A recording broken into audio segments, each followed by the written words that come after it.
Hello and welcome to the channel whenever you just so happen to be tuning in today. My name's Dylan Schultz. You're watching Prehistoric Companions. Nighttime here in my reptile room. I just got done feeding all my dubia roaches, Madagascar hissers, Turkish red runner roaches. I have several colonies that I use to feed all my critters here in the reptile room. Bearded dragons, leopard geckos, frogs.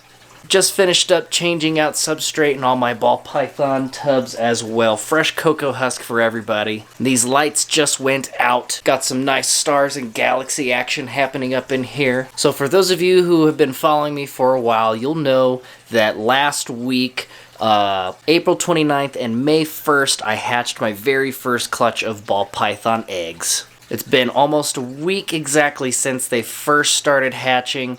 Fortunately, 10 beautiful, healthy babies. Unfortunately, I did lose one of the babies. It just wasn't fully developed, and it had started coming out of the egg after I had cut the eggs, and the rest of the babies inside the tub, I think, just smothered it, and when I checked on them the next morning, unfortunately, one of the babies didn't survive. So I think I'm going to take that specimen, turn it into a wet specimen by preserving it in formaldehyde. So I'll have to do a little research and probably save that for a future video, show you guys how I'm going to do that. Kind of a little keepsake rather than burying it. I don't have anything in my collection that would probably recycle the animal or, well, essentially eat the animal, but preserving it in formaldehyde would be a cool way to kind of remember my very first time breeding ball pythons and to just remember to be patient. And sometimes things happen and it's sad. It ruined my day. I was not happy to see that, but fortunately I still have 10 beautiful babies, and today I just want to update you guys on these little cuties, show you how I have them set up in their tubs, and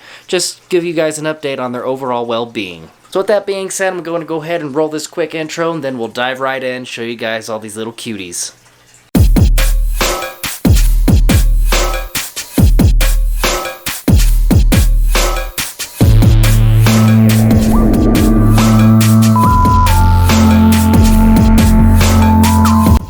I went ahead and pulled all these little babies out. One's on the move. So as you can tell, we got 1, 2, 3, 4, 5, 6 normals, and 1, 2, 3 and a half, 4 pastels. All of these babies are 100% heterozygous for the pied mutation. So it's interesting, a couple of them I notice are really active, like that one is constantly on the move. Come here. Some of these babies are really active, so that tells me that's a really good sign. Look at that little sucker go. And some of them are coiled up. Every animal is its own individual. So I'm waiting for these guys to go through their first shed. Then I will be able to feed these little guys their first meal, which will be a little mouse fuzzy. I just thought I'd pull all these guys out of their tubs just so we get a really good look at them. Boy, that one is really on the move.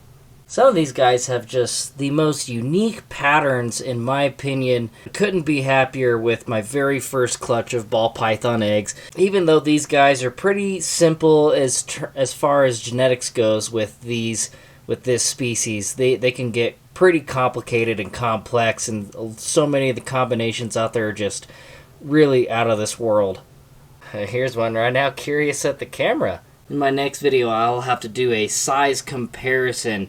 Compare one of these babies next to mom and dad. Show you guys what that looks like. But these guys are just little teeny tiny. Here's like my hand, and oh gosh, they're so little and so precious. And 2 of them I think I'll absolutely keep just because of the mutation and the breeding potential, and some of their patterns I think are just really cool.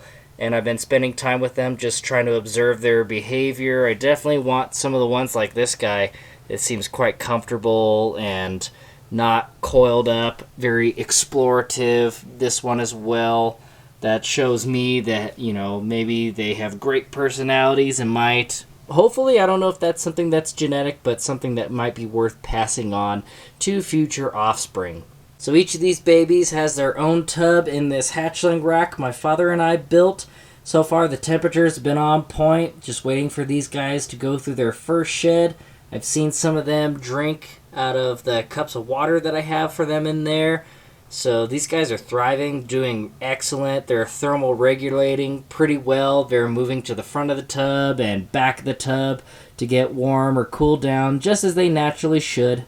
So I'll continue posting updates on these wonderful little babies of mine. Hope you guys enjoyed today's video. Hope you guys are just as ecstatic as I am about just these amazing little creatures. That being said, I'm going to go ahead and wrap up today's video. Been trying to make videos a little shorter. I'm trying to be considerate about everyone's time out there. Not everyone has all the time in the world to just watch videos on YouTube all day. Thank you so much for tuning in today. I really, really appreciate you.